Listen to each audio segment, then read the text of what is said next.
When it comes to sports ownership, it's a real mixed bag across the board. There's some guys out there who make all the right decisions and seem to have a good head on their shoulders, while other teams, well, they might be better if the local primate exhibit took over and started calling the shots. 11 after a loss of 1. Burrow throws, caught inside the 30. Chase will come up with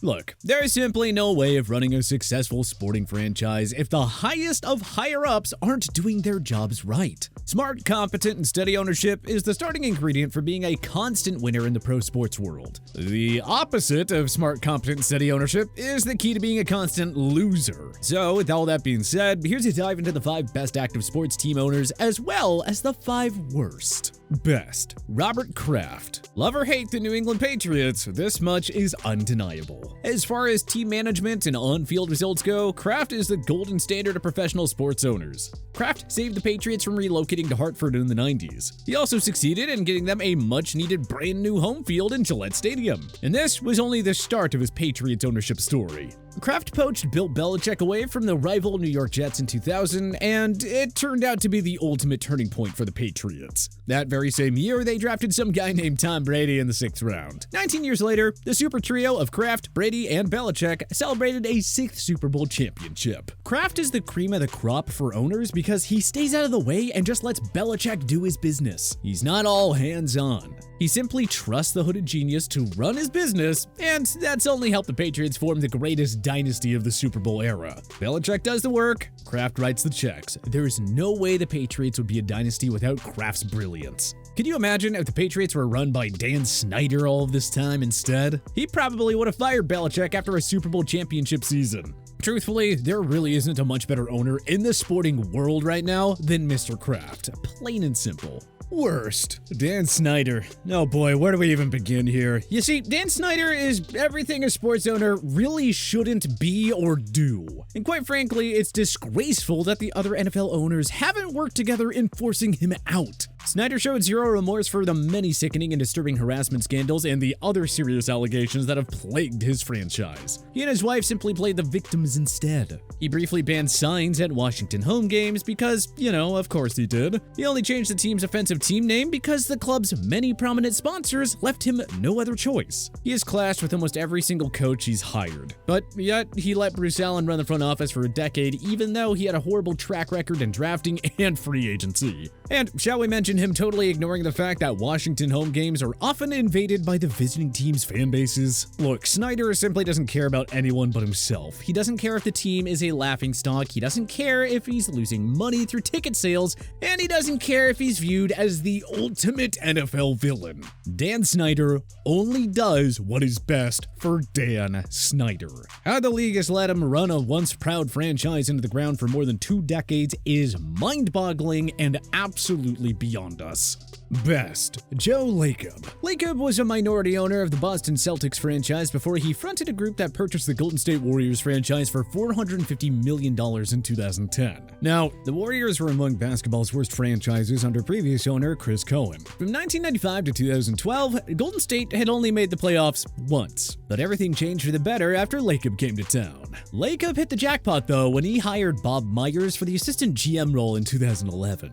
1 year later, Lacob promoted Myers to the GM chair, and then at the 2012 draft, Myers found a future superstar in Draymond Green, drafting the defensive stalwart 35th overall.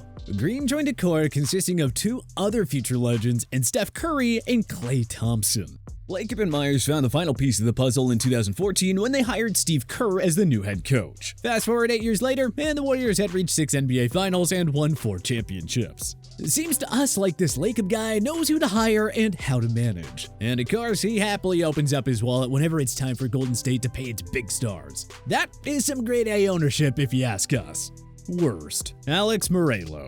Now, in defense of Meruelo, the Coyotes have never really enjoyed stable or competent ownership since they relocated from Winnipeg to Phoenix in 1996/1997. Still, it doesn't excuse Meruelo's performance as the owner of the Coyotes. The organization was in bad enough shape when he became the majority owner in 2019. But man, they just kept getting worse and worse under his watch. The Coyotes just cannot find a way to retain any of their core players. They're always in the running for the first overall overall pick in the NHL draft, and to make matters worse, they've never had the lottery luck. In 2020, the NHL stripped the Desert Dogs of their 2022 and 2021 first-round picks for combine testing violations. Before Arizona entered the 2020 postseason summer bubble, then GM John Chayka announced his resignation. Financial issues also continued to plague the franchise. And how did the Coyotes secure a long-term home after ending their agreement with Gila River Arena? Oh, well, you know, by deciding to play their home games at Mullet Arena, which holds a massive capacity of 5,000 people. Yeah, you heard that right. 5,000. Honestly, at this point, can we just please ask NHL Commissioner Gary Bettman why he is so obsessed with keeping the Coyotes in Arizona? And why people like Meruelo can even go through the trouble of wasting time and money on a dysfunctional franchise with such little support? Best. Hal Steinbrenner. Steinbrenner is the chairman of Yankee Global Enterprises, which owns the very storied New York Yankees baseball team. He co-owned the team alongside older brother Hank, who passed away at the age of 63 in 2020. Look, we know Hal is the target of blame for pinstripe supporters whenever the team comes up short in October. But believe us, 20-something other baseball teams would love to have Steinbrenner as their owner. The guy signs checks left, right, and center and trusts the front office to do its job. And guess what? The Yankees, led by GM and Senior VP Brian Cashman, have one of the best front offices in all of sports. In short, Steinbrenner is a dream owner for absolutely anyone. For better or for worse, Hal's late father George was often too hands-on as the owner. Yes, the organization won 7 world championships under his watch, but he always got too involved in front office and managerial decisions. I mean, he changed up the Yanks manager a whopping 20 times in his first 23 years of ownership. But the Yankees have stability under Hal, and it's led to constant playoff seasons and world championship contention. He clearly knew when it was time to move on from Joe Girardi, and Steinbrenner found a grade A replacement in Aaron Boone. Steinbrenner was thrilled to sign superstar pitcher Garrett Cole away from the rival Houston Astros. He took on a large chunk of Giancarlo Stanton's mammoth contract to deepen the Yankees lineup. He brought back Aroldis Chapman after the latter won a World Series with the Chicago Cubs. Unlike so many other sports teams, Steinbrenner actually gets great results out of his hefty free agent signings. He clearly knows what he's doing. And did we mention the Yanks haven't had a losing season since 1992? Worst. Shahid Khan. Alright, you gotta credit Khan where it's due because he really wants to win. It is no wonder he spends endless amounts of dollars in free agency every single year.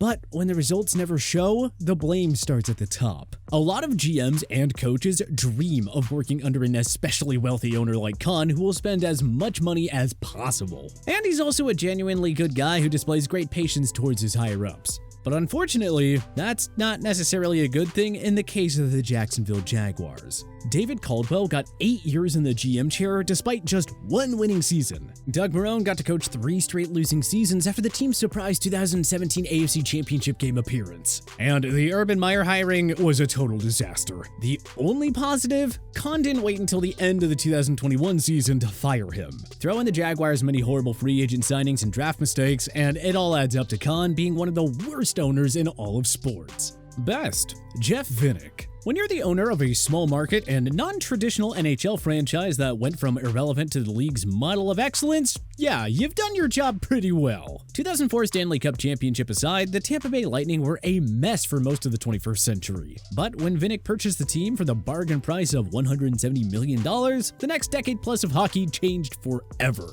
Months into his Lightning ownership, Vinik hired former Detroit Red Wings franchise star and Hockey Hall of Famer Steve Yzerman for the GM role. Over time, Yzerman slowly but surely built the Lightning into a juggernaut. He drafted future cornerstones in Andrei Vasilevsky, Braden Point, Nikita Kucherov, and Anthony Cirelli, all to support the likes of Steven Stamkos and Victor Hedman. The Yzerman's cherry on top of the project was hiring John Cooper as the new head coach of the Lightning. Despite several miserable playoff heartbreaks, including that unforgettable first-round sweep by the Columbus Blue Jackets, Vinik stayed ultra patient with Cooper and that core. He didn't let new GM Julien Brisebois blow up the roster. And the result? Back-to-back Stanley Cups in 2020 and 2021, followed up by a third straight appearance to the Big Dance in 2022. Vinik has always pushed all the right buttons. He always stays hands-off and lets his circle of trust run the operations. And it's why Tampa is the modern NHL franchise.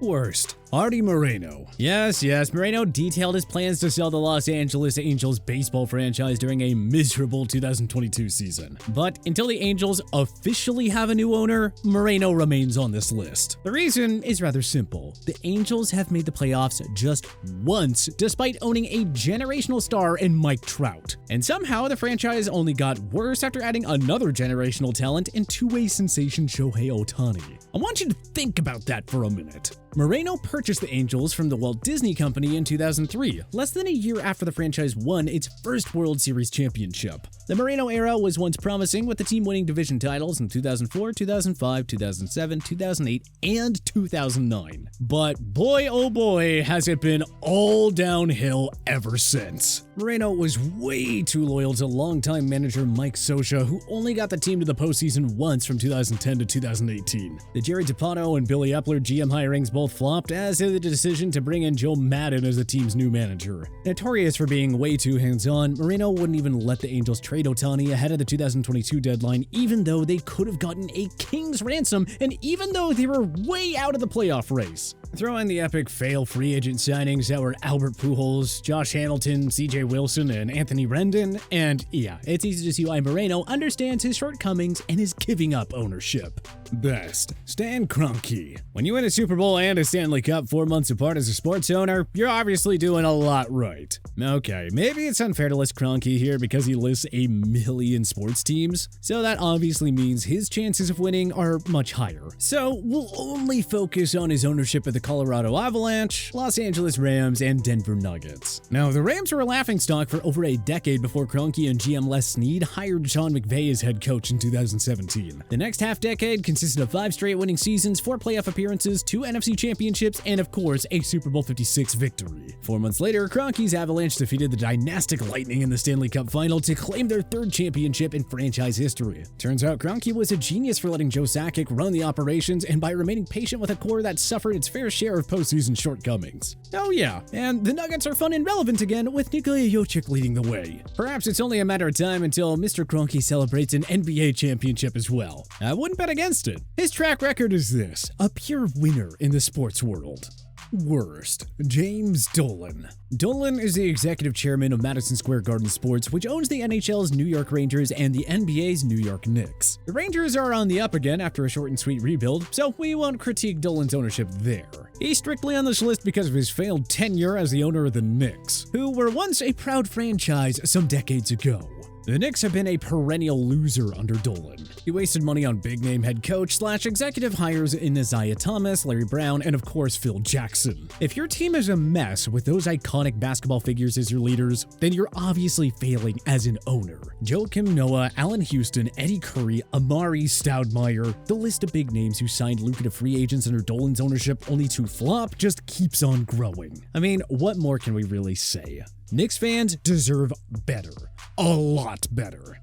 But who do you think is the best owner in sports right now? And who do you think is the absolute worst? Join us in the comments section below. If you like this video and learned a thing or two, clicking the like button helps out a ton. And hey, we appreciate it. If this is your first time coming around to TPS though, subscribing is a great idea, because we put out videos like this every single day. But as always, thanks for watching, and we'll see you guys next time.